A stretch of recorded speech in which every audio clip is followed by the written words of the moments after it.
Can't you think before you act? Is that why people call you thoughtless and useless? Apologize to me now, and it had better be sincere. When my husband talks to me like this, I have no choice but to comply. If I talk back, we'll end up in a big fight, and it might lead to divorce again. I learned from my last divorce that a woman must not defy her man. So in my next marriage, I thought I should be more submissive. But deep down, I knew that was wrong. I don't want to make the same mistake twice. This time, I'll find my happiness.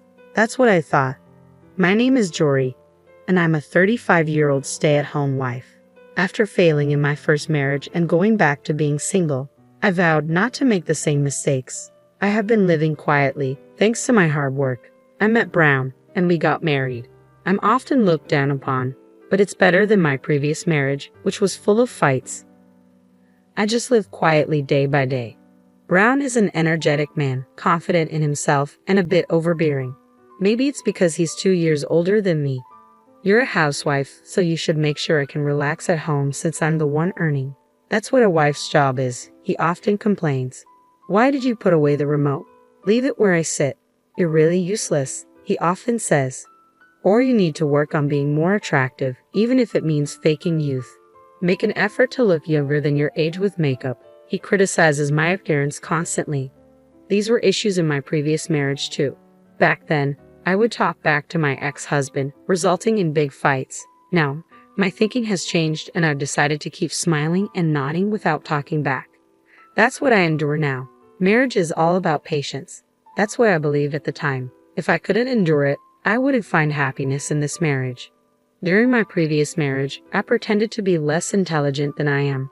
My ex-husband would rely on me when he was in trouble but would say, "Smart women just aren't that charming." I think that was one of the reasons our marriage was so unhappy. So now, I pretend to be a graduate of a less prestigious university and avoid making any insightful comments. Thanks to that, Brown has started to say, "Jory really is a naive person. That's what makes her cute, and he seems happy with me." To be loved as a woman, I've learned that intelligence isn't necessary. I had resolved to agree with everything Brown said without question, but then something happened that shattered my stereotypes. It happened at a family gathering where my mother-in-law's insistence led me to prepare and serve food and drinks for all the relatives by myself. After some thought, I realized that by cutting down on unnecessary steps and movements, I could manage everything on my own. While dishes simmered on the stove, I served ready-to-eat items and managed drinks on all 3 burners simultaneously. Just as I was finishing up, Brown's sister Kylie approached with concern in her eyes. "Jory, Mom says she's sorry. Are you okay? Can I help?" she asked. "I'm almost done, so it's okay," I replied, feeling surprised by her offer. "Almost done? Have you worked in the culinary industry or something?" Kylie wondered aloud. I worked diligently, and before I knew it, everything was ready. Reflecting on it, I realized pretending to be foolish wasn't as simple as it seemed. Despite my act, deep down, I had been imitating someone who once struggled with poor test scores in school. But bad test scores didn't equate to lack of intelligence. Eventually, the facade of pretending to be ignorant and suppressing my intelligence would lead to mistakes. I've been telling myself I'm stupid, just to be the kind of wife Brown approves of. I confided to myself. However, Kylie saw through my act. Despite being 6 years younger, she spoke to me with more maturity than Brown ever did. Kind words comforted me. "Jory, don't push yourself. It's okay to admit when you're struggling. My brother doesn't always understand other people's feelings, so I know it can be tough. Please rely on me during family gatherings. You don't have to do everything yourself," Kylie reassured me. Her words brought tears to my eyes. Pretending to be someone I'm not had been painful, and realizing that I felt compelled to act foolish just to be loved was heartbreaking. "Thank you," I whispered, grateful for Kylie's understanding and support. I expressed my gratitude to Kylie repeatedly and asked for her help in carrying the food. Since then, Kylie and I have been chatting on social media and occasionally going out together. My in-laws are unconventional, with my father-in-law working overseas and leaving my mother-in-law to manage the household alone. This independence means that when my mother-in-law becomes unreasonable, there's no one to intervene. Having Kylie on my side was a relief, but her support exceeded my expectations. At the next family gathering, when my mother-in-law tried to criticize me, Kylie intervened. Mom, a son's wife is someone else's precious daughter. If I were to get married, would you treat me the same way you treat Jory? She defended me. Initially taken aback, my mother-in-law replied, but Jory is a divorced person, right?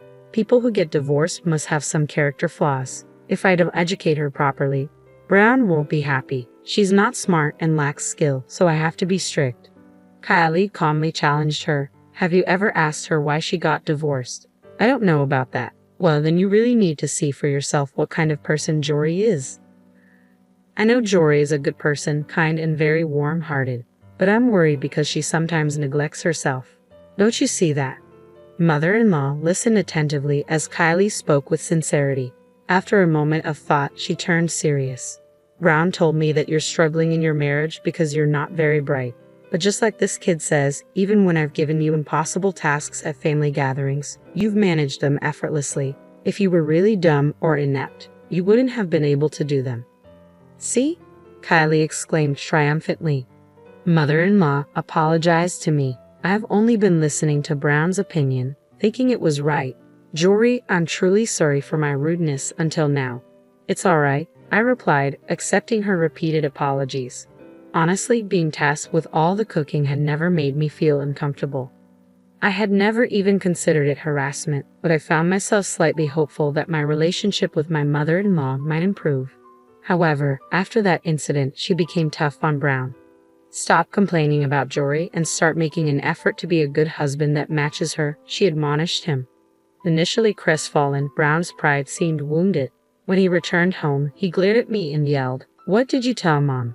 Really, having a dumb wife is such a pain." I didn't say anything. Even if your mother says something, just be yourself. I told her that you've always treated me well at family gatherings, I replied, bewildered. This response only seemed to enrage Brown further. Ha! Are you saying you lied to me? So, you don't really like me? No, I'm always grateful to you. Thanks to you, I can live even without much education and not being very bright, I pleaded. Brown smirked with a chilling smile. Oh really? Then you'll do whatever I say, right? Yes, I'll do anything, I replied hesitantly. Good, because you messed up and I got yelled at by Mom. You'll get no allowance as punishment. I've been giving you $100 a month, but now it'll be $0. If you want it back, just think about pleasing me every day, Brown declared before retreating to the bedroom alone. I felt disheartened, wondering if this marriage was a mistake.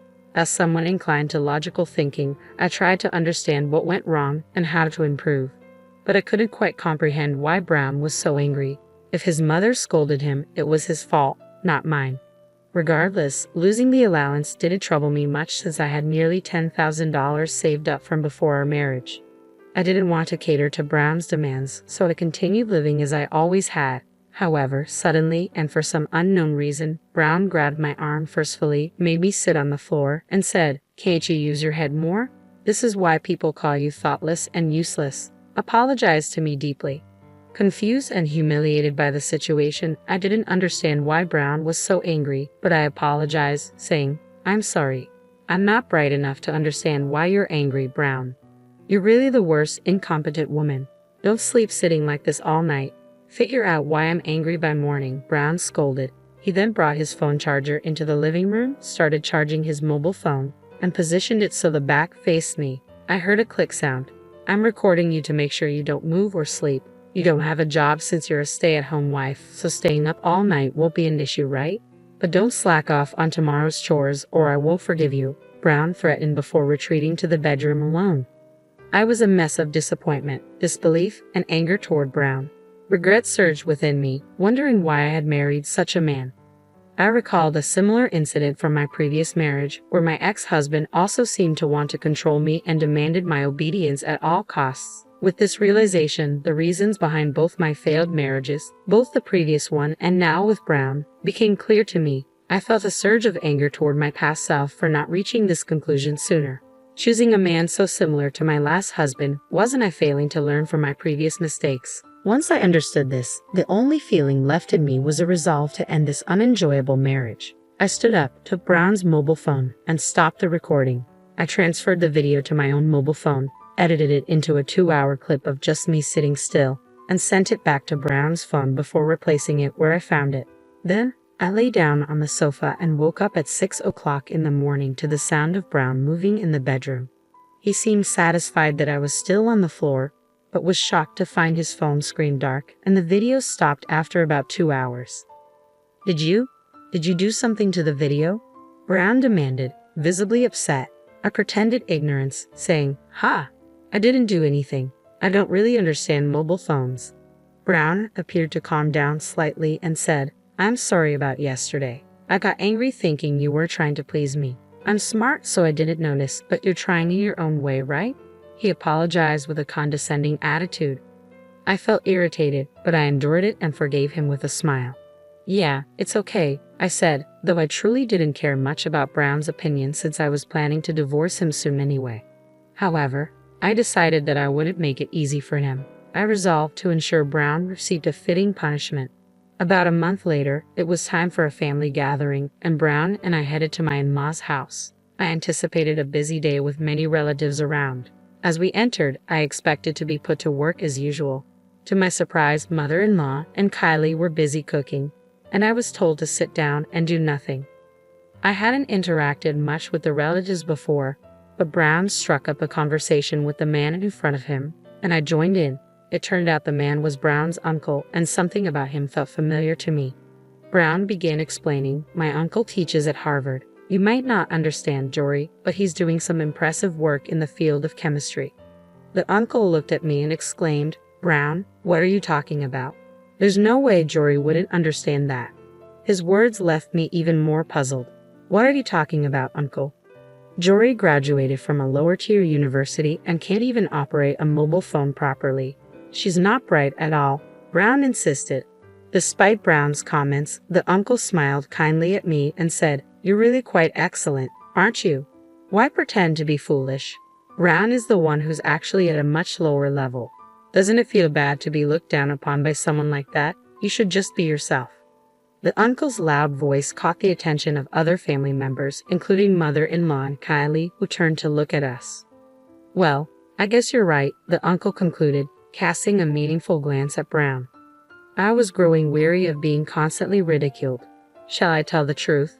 I thought to myself. Actually, I graduated from Cambridge University. After that, I attended graduate school in America. As I revealed this, Brown's face registered shock. "Well, what? You can't be." "I think my IQ is around 150 or so, but that doesn't mean I'm smart. I seem to end up marrying people like Brown. After all," I chuckled. Kylie spoke up unexpectedly. "Jory, could it be that your previous divorce happened because you were too smart for your husband to keep up with?" I had never discussed the reasons for my divorce, but it seemed Kylie had pieced it together. "Well, yes, that's right," I admitted. "My ex-husband said I was unattractive because I was intelligent. He believed women should be quiet, do housework, and only serve their husbands. I logically refuted him every time, and he eventually said he didn't want to be with me anymore. That's why I've been pretending to be foolish in my current marriage."